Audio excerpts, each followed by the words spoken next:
This will leave you speechless. Terrance Howard is about to show you how the hidden rhythms of frequency shape our world. This is real, powerful, and it's all around us. So sit tight and let's dive in. Our DNA is made up of what? 5 elements, right? Hydrogen, carbon, nitrogen, phosphorus, and oxygen. You know how they're arranged? The phosphorus sits right here in the middle, and you've got 4 oxygen atoms surrounding it. Then there's another phosphorus, 2 more oxygen atoms. Now these are the legs of that double helix. These are the legs. Now the ladder steps on it, they become the adenine, the guanine, the cytosine, and thymine, the ATCGs. It turns out hydrogen, they used to think that energy, the body transferred or understood the energy information through electricity. They're finding out it's through frequency. Well, guess what hydrogen sounds like? It's a key of E, and it's the color yellow. That's what proper physics gets you to. Oxygen is a chartreuse, and it's the key of F over F sharp. Now they used to, like I said, information used to be thought about as just electrical information passing on. But I've got a question for you. Have you ever been at a party with some of your friends you ain't seen in 10 years, but y'all was like 14, you hung out and there's a song that came on and you was like, and everybody got up and was live at that moment. Now say 10 years later, you got a friend with you. He's a good guy, but he wasn't there when me and my boys formed this. So when that song comes on, our DNA tightens. There's a particular song, a scale in the genomes for each and every one of us. Now, when that song is played, when your particular prime resonant frequency is played, guess what happens? Your DNA celebrates and tightens.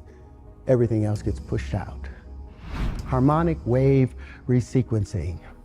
The carbon is also the key of E and yellow. The nitrogen is G. And all these play a song. So say that the F over F sharps of the oxygen, the green, is only hitting at an F. Why? Because there's another frequency coming in from a generator over there. That's changing and causing it to change. The F hits the carbon. So instead of hitting as an F sharp, it hits as an F, so when it hits the carbon at an E, it doesn't hit it quite right, so the domino don't file right. So the next domino hits wrong. And so now we have malformation happening within our DNA because the frequencies are being pushed off. But when we hear our tone, we tighten back up. So yeah, I'm in the process of building the harmonic wave resequencer with another doctor who has been able to successfully cure AIDS and cancer. And it's well underway. But I wanted you guys to understand how that works. It's so simple. You do not need to tear the human body apart when all you can do is use frequency to bring it back to its normal space. More and more people are delving into the power of frequencies, and an increasing number are starting to believe in it, echoing the knowledge of ancient civilizations. It seems we're only just rediscovering what was long understood by earlier cultures. Perhaps this growing understanding sheds light on a significant shift in the music industry, the change in standard tuning of musical instruments from 432 Hz to 440 Hz. This subtle yet profound alteration begs the question, was this simply a matter of standardization, or is there more to the story? The standard tuning pitch, often referred to as concert pitch, has varied throughout history. The tuning of A is equal to 432 Hz is said by some to be more harmonically aligned with the universe and the natural resonance of the human body. They often connect to ideas like those expressed by Terrance Howard, suggesting that there's a harmonic language embedded within our DNA, waiting to be played in the right key. The shift to 440 Hz occurred around the early 20th century and has since become the accepted standard for tuning musical instruments. Some conspiracy theorists suggest this was done with the knowledge that it would cause disharmony, anxiety, and a more aggressive response in the population. They argue that this decision, allegedly spearheaded by figures like Joseph Goebbels, the Nazi minister of propaganda, was a form of psychological manipulation. Nevertheless, the debate rages on. On one side, there are music theorists, historians, and musicians who contend that the difference in frequency is too slight to affect human consciousness in the way conspiracists claim. On the other, there are those who feel that the difference resonates through every note, affecting mood, consciousness, and even physical health. The controversy surrounding the tuning of music raises a fundamental question. Why are frequencies so important? If the difference of a few hertz in tuning can be the subject of such intense debate, it suggests a belief in the intrinsic power of frequency that resonates through history. From the chants of Gregorian monks to the tuning of Tibetan singing bowls, this belief is not only cultural but also increasingly scientific, as researchers delve into the effects of sound on the human body and consciousness. The importance of frequencies in music might extend beyond mere preference or historical precedent. It taps into the very way our brains process sound waves, the vibrations they create, and how these can influence our emotional and physiological states. Some studies suggest that music tuned to certain frequencies may enhance mood or cognition, although more research is needed to establish definitive effects. As we ponder the implications of Terrance Howard's assertions and the historical shift in music tuning, it becomes clear that to understand the full impact, we need to venture deeper into the science of sound. It's within the realms of acoustics, neuroscience, and even quantum physics that we can search for the answers to how and why frequencies might hold such sway over our well-being. In the following segment, we shall delve into the complexities of frequencies, examining the science behind their influence. From the molecular to the cosmic level, frequency is a fundamental aspect of our universe, and possibly a key to unlocking more harmonious states of existence. Let's dive into the science. Let's start small, with the atom. The concept that matter is not solid, but a cloud of potentialities comes from quantum mechanics. Electrons vibrate at specific frequencies determined by their energy levels, and these frequencies can be so exact that they define the identity of an atom. The atomic clock, a marvel of precision, is based on the vibrational frequency of cesium atoms, which is around 9,192,631,770 Hz, a frequency so stable that time itself is now defined by it. Moving into the biological domain, frequencies are equally critical. The human heart is a testament to this. The average resting heart rate sits between 60 to 100 beats per minute, each beat a frequency that can be affected by the slightest hormonal shift. Even brain function hinges on frequencies, with neural oscillations, brain waves, varying from the low delta frequency, 1 to 4 Hz during deep sleep, to the high beta frequency, 13 to 30 Hz in active thought. Nikola Tesla famously quoted, "If you want to find the secrets of the universe, think in terms of energy, frequency, and vibration." His work on the alternating current system was a dance with frequencies, manipulating them to transmit energy across vast distances, changing the world forever. He speculated on the potential of frequencies to influence the physical world, with rumors of an experiment that nearly shook a building to its foundations using a small mechanical oscillator at a resonant frequency. The power of frequencies is evident not just in the transmission of energy, but in their potential for disruption when out of balance. For instance, the resonance frequency of human eye sockets is around 18 Hz, and exposure to this frequency can lead to discomfort and blurred vision. When architectural or natural frequencies align, as they did disastrously with the Tacoma Narrows Bridge in 1940, the consequences can be catastrophic. At the largest scale, celestial bodies resonate with frequencies born from their mass and the force of gravity. The music of the spheres is not just poetic metaphor. Pulsars emit a detectable rhythmic frequency as they spin, and the sun resonates with helioseismic vibrations that help us understand its inner workings. As we delve into the profound implications of frequency, we realize that throughout history, many scientists and visionaries, from Tesla to modern researchers, have tried to convey the critical importance of frequencies. Yet, in the relentless pace of modern life, bombarded with a myriad of problems and distractions, these revolutionary insights often fade from public consciousness. It's as if the constant noise of our daily existence drowns out the subtle, yet profound, music of the universe that these figures have attempted to amplify for our collective benefit. This oversight might be one of our era's greatest follies, for if the universe is indeed composed of frequencies, then understanding and harnessing them could be transformative. Just as a single note played out of tune can ruin a symphony, a slight shift in the frequencies that govern our biological systems or our environment could have far-reaching consequences. Conversely, aligning with the correct frequencies might offer us unprecedented control over our health, technology, and the world around us. Throughout history, numerous individuals who have ventured beyond the conventional paradigms of science and society have often found their theories marginalized, their voices silenced. This pattern raises crucial questions about the nature of progress and the suppression of innovative ideas. Take, for instance, Nikola Tesla, whose profound genius revolutionized the world of physics and engineering. After his death, it's widely reported that many of his papers and research notes were confiscated by government agencies. The full extent of Tesla's work remains shrouded in mystery, fueling speculation that some of his revolutionary ideas were too transformative or too threatening to be released to the public. Similarly, the curious case of Royal Raymond Rife, who claimed his Rife machine could cure cancer with frequency therapy, was met with considerable skepticism and legal challenges, leading to the eventual downfall of his research. Critics argue his science was flawed, while supporters suggest his work was undermined by a medical industry that felt threatened by his claims. Moving into the realm of entertainment and social influence, actor Terrance Howard presents a contemporary example. Known for his acting career, Howard's recent foray into the realm of alternative physics has been met with both intrigue and disdain.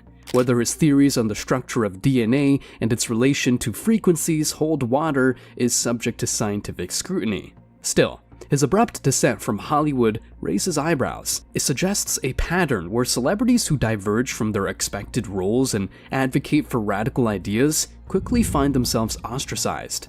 The pattern is disturbingly familiar, from Wilhelm Reich, who claimed his orgone energy discoveries could tackle diseases and was subsequently jailed, to more current figures like Dr. Judy Mikovits, whose controversial views on vaccines and virology have been staunchly opposed by the scientific community. These individuals often face a dichotomy. Either they are pioneers ahead of their time, or they are outliers whose theories simply do not align with empirical evidence. The issue at hand is not always about the validity of their claims, but the response they elicit. Society's discomfort with challenging the status quo often leads to the dismissal of ideas that deviate from the mainstream narrative.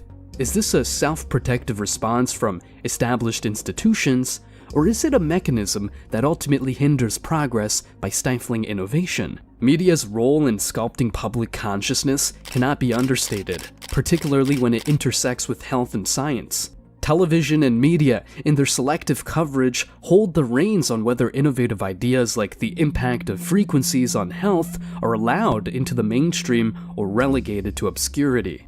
The scant mainstream discussion of frequency therapies, despite historical and cultural precedents, points to a possible reluctance to explore paths that might disrupt established industries. The question then arises, are we neglecting potential breakthroughs because they don't fit into the profit models of powerful entities? Moreover, the mockery or sensationalism that often greets these ideas in the media can undermine serious discourse and deter public interest. It creates an environment where only the already convinced seek out and engage with these theories, thereby preventing a broader dialogue.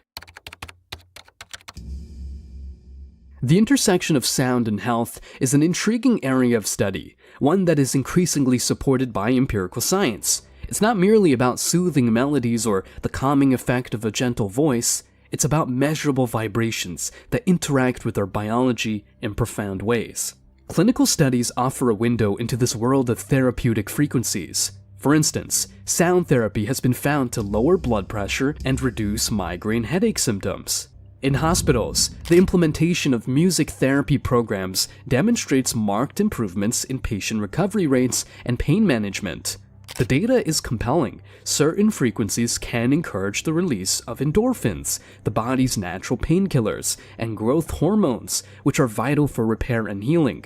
This convergence of data and ancient practice becomes even more apparent when examining the use of high-intensity focused ultrasound in modern medicine. This technique employs sound waves to target tissue, such as tumors, effectively treating without incision. Similarly, transcranial magnetic stimulation uses magnetic fields to induce small electric currents in specific brain regions, treating depression with remarkable success. While not sound directly, it is another form of frequency application showing tangible, positive results in the human body. Turning to the psychological impacts of sound, specific frequencies and rhythms have been shown to evoke various emotional responses. In one study, participants exposed to 528 Hz sound waves reported more relaxation, joy, and creativity. This love frequency is believed to resonate at the heart of everything, connecting our spiritual essence to our material existence. While sound's healing potential is being harnessed for good, its darker applications lurk in the realm of control and manipulation. Sonic weapons, like long-range acoustic devices, can cause disorientation and pain, leveraging frequencies to maintain order or disperse crowds.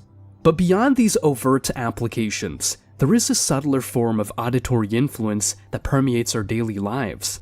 The concept of using sound to induce a state of fear is not new. Infrasound, at frequencies just below the range of human hearing, can create feelings of unease or discomfort. This principle is employed in various technologies, from the design of sound effects in horror movies to potentially less benign applications. News broadcasts and radio shows are often underscored with specific tones that may subtly influence the listener's emotional state. It's not just the content that can create anxiety or fear, it's the delivery mechanism itself. Fast-paced, high-pitched tones can create a sense of urgency or stress, while lower, drawn-out notes might induce a state of solemnity or concern. The power of this is not to be underestimated, as it can shape public consciousness and potentially manipulate societal responses to events and policies. The ethical implications of such uses of sound are immense. While we know that sound can heal, comfort, and restore, if misused, it has the potential to control or instigate distress. As we further understand the full capabilities of frequencies on our physiology and psychology, we must navigate the fine line between beneficial and harmful applications. The key will be in informed consent and ethical oversight, ensuring that the power of sound is respected and used for the collective good. The significance of self-education in this realm cannot be overstated. It is imperative for each of us to delve beyond the surface, to actively engage with the research, and to explore the science for ourselves.